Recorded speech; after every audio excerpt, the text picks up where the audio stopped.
014 그리스도 요가 6장 -1 스승과 나는 명상의 상태에 잠겨 있었다. 시간이 얼마나 흘렀는지 알 수 없었다. 시간의 세계로 돌아오자 새로운 활력이 느껴졌다. 내 얼굴이 몇 년은 젊어진 모양이었다. 스승이 말했다. 사람이 확 달라 보인다. 훨씬 젊어진 것 같아. 나도 그것을 느꼈다. 몸은 가벼웠고 마음은 명징했다. 이제 나는 실제가 사용하는 보다 나은 통로가 되었다. 실제는 그러한 목적으로 우리를 창조했다. 나는 모든 것이 잘 되리라는 것을 알았다. 나는 더 이상 과거의 체험이나 기억에 의존하지 않았다. 사실상 내 자신의 외부에는 안내자가 없었다. 나의 스승이 말했다. 아들아, 너의 유일한 안내자는 미지자야. 내가 너보다 훨씬 더 경험이 풍부하겠지만 나는 더 이상 너에게 안내자가 아니야. 오로지 나의 우정만이 내 가슴이 바라는 것을 줄 수 있을 뿐이야. 너의 안내자는 내면에서 온단다. 우리는 아직 명료하지 않은 문제들에 대해 함께 격의 없이 토론하게 될 거야. 그리고 우리 안에 있는 생명인 신의 사랑과 지혜를 통해 길이 드러나게 될 거야. 내 자신은 아무것도 아니야. 일을 하는 것은 우리 안에 있는 신의 생명이지. 예수는 이렇게 말했어. 내 자신은 아무것도 아니다. 일을 하는 것은 내 안에 계신 아버지이다. 이 말은 우리에게도 마찬가지란다. 신만이 홀로 살아있지. 그러므로 이 생명을 방해하고 있는 것을 이해하면 그 방해물은 사라지게 돼.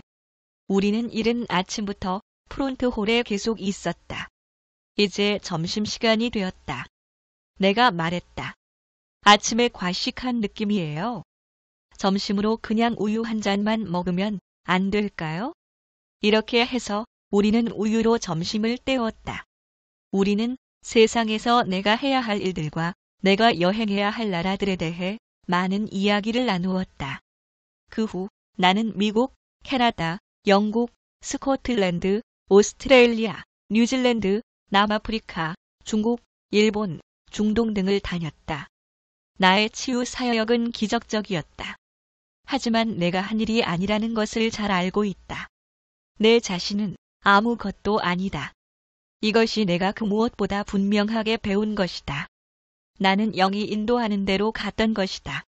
점심 후 나는 앞에서 우리를 도전하듯 쳐다보고 있는 니블록니충 봉우리를 등정하는 문제에 대해 다시 얘기를 꺼냈다. 자, 스승이 말했다. 그렇다면 준비 작업을 해야지. 보아하니 직접 시도하지 않는 한 너는 만족하지 않을 것 같구나. 우리에겐 좋은 짐꾼들이 필요해. 이 지방에는 훌륭한 짐꾼들이 많이 있어. 세계 최고의 수준들이지. 우리는 단계별로 등정해야 해. 보통 일이 아니거든. 최소 10일은 걸릴 거야. 우리는 올라가는 길에 캠프들을 준비해야만 해. 로프와 여타 등산 장비들은 다행히 여기에 있어. 산을 오르려면 지금 당장 해야 해. 그렇지 않으면 곧 겨울이 닥칠 테고 그러면 희망이 없어. 눈이 너무 많이 쌓이거든. 폭풍의 위험도 있어. 이곳의 폭풍은 엄청 사나워. 며칠 동안 지속되지. 이런 폭풍을 만나면 산 속에서 생존할 수 있을지 의문이야. 너를 이곳으로 부른 것은 너의 사역 때문이지 등반 때문이 아니야. 이런 일로 내 목숨을 위태롭게 하고 싶은 생각은 추호도 없어. 그가 묻듯이 나를 쳐다보았다.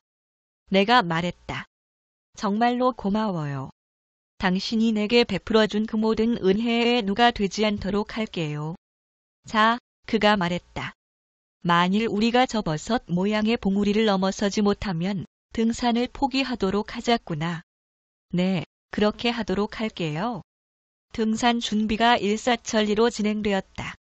남부 알프스와 스코틀랜드의 어려운 암벽 등반을 나서기 전에 느꼈던 흥분된 기대감이 다시 되살아나고 있었다.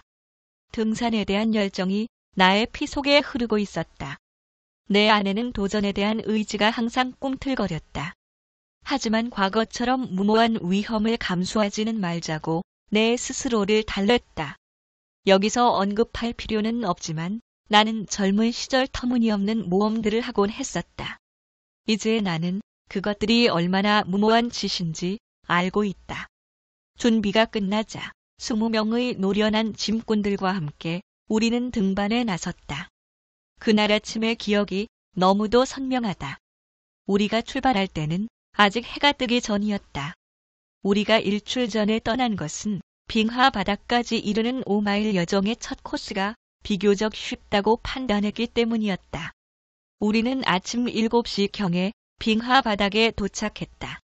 스승은 빙하의 우측 융기된 부분에 첫 캠프를 설치하도록 지시했다.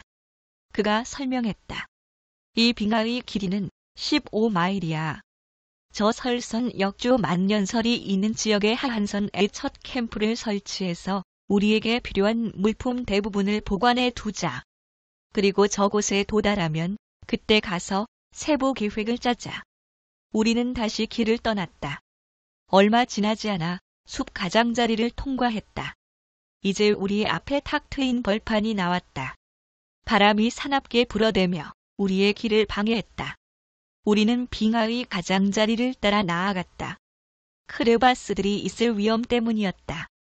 우리에겐 크레바스를 건널 장비도 없었다. 남색과 흰색이 어우러진 이 얼음강은 특히 아름다웠다. 어떤 크레바스들은 최소한 직경 20피트는 되었다. 거기로 떨어진다면 죽음을 면치 못할 것이다. 고원의 강풍에도 불구하고 우리는 잘 헤쳐나가고 있었다. 안반지대를 통과하는 것은 쉬웠다. 우리는 마침내 오랜 세월 동안 바위를 덮고 있던 얼음지대에 이르렀다. 그곳은 마치 유리 같았고 무척 미끄러웠다. 우리는 특별한 아이스 부츠를 신고 있었다. 내 것은 발에 꼭 맞았고 무척 편했다.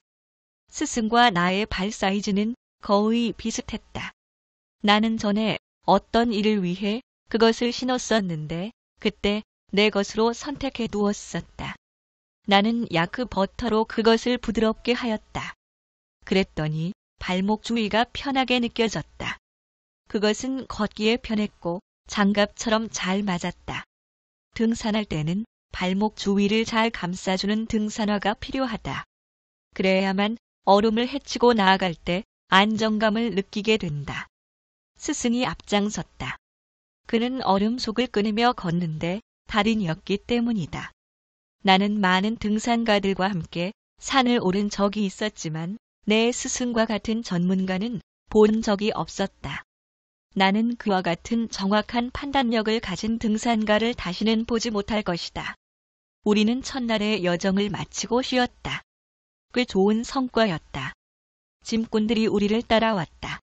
우리는 거대한 두 개의 바위 사이에 야영할 안식처를 마련했다.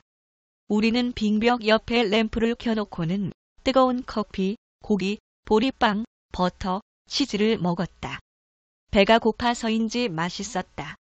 공기가 서늘했다. 스승이 야영지로 선택한 장소는 눈사태에도 안전한 곳이었다. 우리는 잠시 잡담을 나누었다. 나는 그에게 기도에 대해 말해주기를 원했다. 그러나 그가 말했다. 눈을 좀 붙이는 게 더 좋을 거야. 지금으로서는 그것이 내게 가장 좋은 기도야. 한숨 푹 자야 내일 아침 상쾌해질 테니까. 우리는 날이 밝는 대로 일찍 출발할 거야. 그래서 나는 기도에 대해서는 나중에 좀 더 편한 시간에 듣기로 마음먹었다. 그러나 나는 말했다. 비록 지금 등산 중이기는 하지만 우리의 공부를 완전히 포기할 필요는 없지 않을까요? 아니야. 나는 전혀 그렇게 생각지 않아. 적절한 시간이 되면 그때 공부를 하도록 하자꾸나. 우리는 장갑과 털모자를 착용한 채 슬리핑백 속으로 들어갔다. 그리고 곧 깊은 잠에 빠졌다. 다음 날 아침 스승이 내 털모자를 잡아당겨 깨우기 전까지 나는 곤히 잠들어 있었다. 눈을 뜨자 햇살이 막 우리를 비추고 있었다. 아침 식사를 하면 길을 나서도 될 만큼 날이 충분히 밝아질 거야. 그가 말했다. 나는 등산화를 신고 재킷을 입었다. 우리는 30분 만에 식사를 마치고 다시 길을 떠났다. 약 1시간 동안 아무 문제도 없이 잘 나아가던 우리 앞에 심각한 장애가 나타났다. 가파른 빙벽과 마주친 것이었다. 이 난관을 뚫고 나갈 방법이 도저히 보이지 않았다. 스승이 말했다. 한 가지 방법밖에 없어. 절벽을 오르는 거야. 그렇지 않다면 오늘 아침에 출발했던 지점으로 다시 내려가 이 절벽의 반대편으로 돌아가야만 해. 그런데 그렇게 하면 하루가 낭비되지. 유일한 방법은 이 절벽을 오르는 거야. 저 돌출된 바위가 지탱해주기만 한다면 우리는 할 수 있어. 저 위로 밧줄을 던져 걸 수 있다면 오르는 것도 어렵지 않을 거야. 내가 저기 올라가면 너를 끌어올릴게. 그리고 너는 마찬가지 방법으로 2명의 짐꾼을 끌어올려. 그런 식으로 그들이 다시 나머지 사람들과 짐들을 다 올릴 수 있을 거야. 모든 일이 계획대로 진행되었다. 그 돌출된 바위에 밧줄을 단단히 맨 스승이 빙벽을 올랐다. 그 뒤를 내가 따라 올랐다. 짐꾼들도 안전하게 올라왔고 모든 짐들도 성공적으로 올렸다. 빙벽 꼭대기에 이르자 우두머리 짐꾼이 우측에 돌출된 암반 바로 아래 캠프를 설치하면 어중간할 것 같다고 말했다. 우리는 더 위쪽에 캠프를 칠 수도 있었다. 그렇게 하여 우리는 우측의 낭떠러지 쪽을 향해 갔다. 이제 우리는 오랜 세월에 걸쳐 바람과 눈에 의해 얼음같이 딱딱하게 굳은 눈 속에 발 디딜 곳을 찍어가며 나아가고 있었다. 마침내 우리는 우측 낭떠러지 위에 올라서서 캠프를 설치했다. 이제 산 정상까지는 6,000피트도 남지 않았다. 이렇게 하여 위험한 여행의 3번째 날이 지나갔다. 스승이 말했다.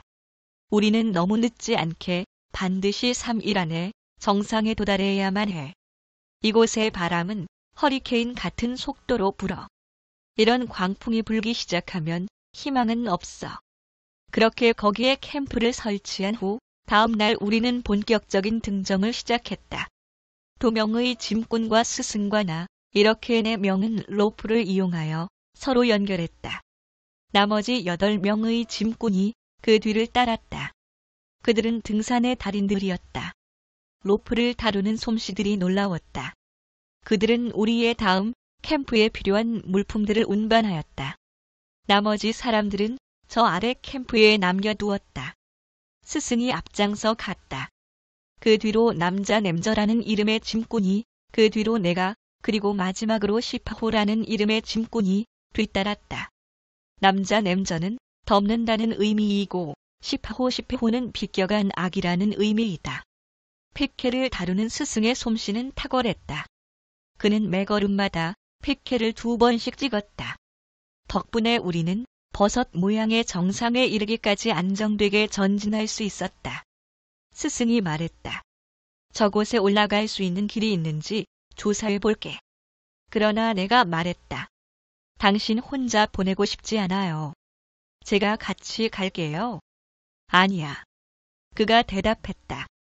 나 혼자 가는 게 더 나아. 별일 없을 거야. 저번 밤에 말했던 너의 믿음은 어디로 갔니? 바람과 함께 사라져 버렸니? 나는 간신히 자제했다. 아직 내게는 벗어버려야 할 많은 조건화된 껍질들이 있었다. 스승은 혼자 떠났다. 30분 정도 지나자 우리는 걱정되기 시작했다. 그가 떠난 후 눈사태가 한 번 나기도 했다. 그는 얼음과 눈 속에서 걸음을 빠르게 찍어가며 불과 몇 분 만에 우리의 눈앞에서 사라졌다.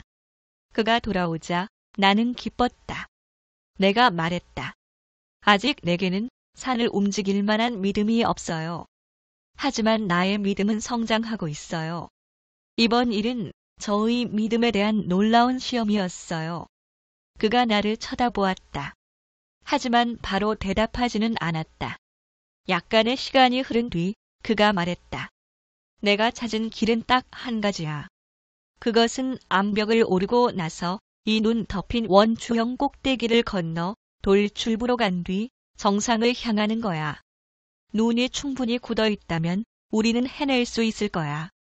하지만 만일 그렇지 못하면 우리는 100피트 아래 바위 바닥에 미끄러 떨어질 거야. 내 생각에 그곳에는 부드러운 눈이 깊이 퇴적돼 있어. 이것이 우리가 선택할 수 있는 유일한 길이야. 하지만 내 생각에 우리는 이 원초형 지대를 무사히 건널 수 있을 것 같아. 내 생각은 어때? 도전하길 원하니? 나는 그의 눈을 똑바로 쳐다보며 대답했다. 제가 돌아갈 거라고 생각하지는 않겠죠? 그가 만족스런 미소를 띠며 대답했다. 그렇게 말할 줄 알았다.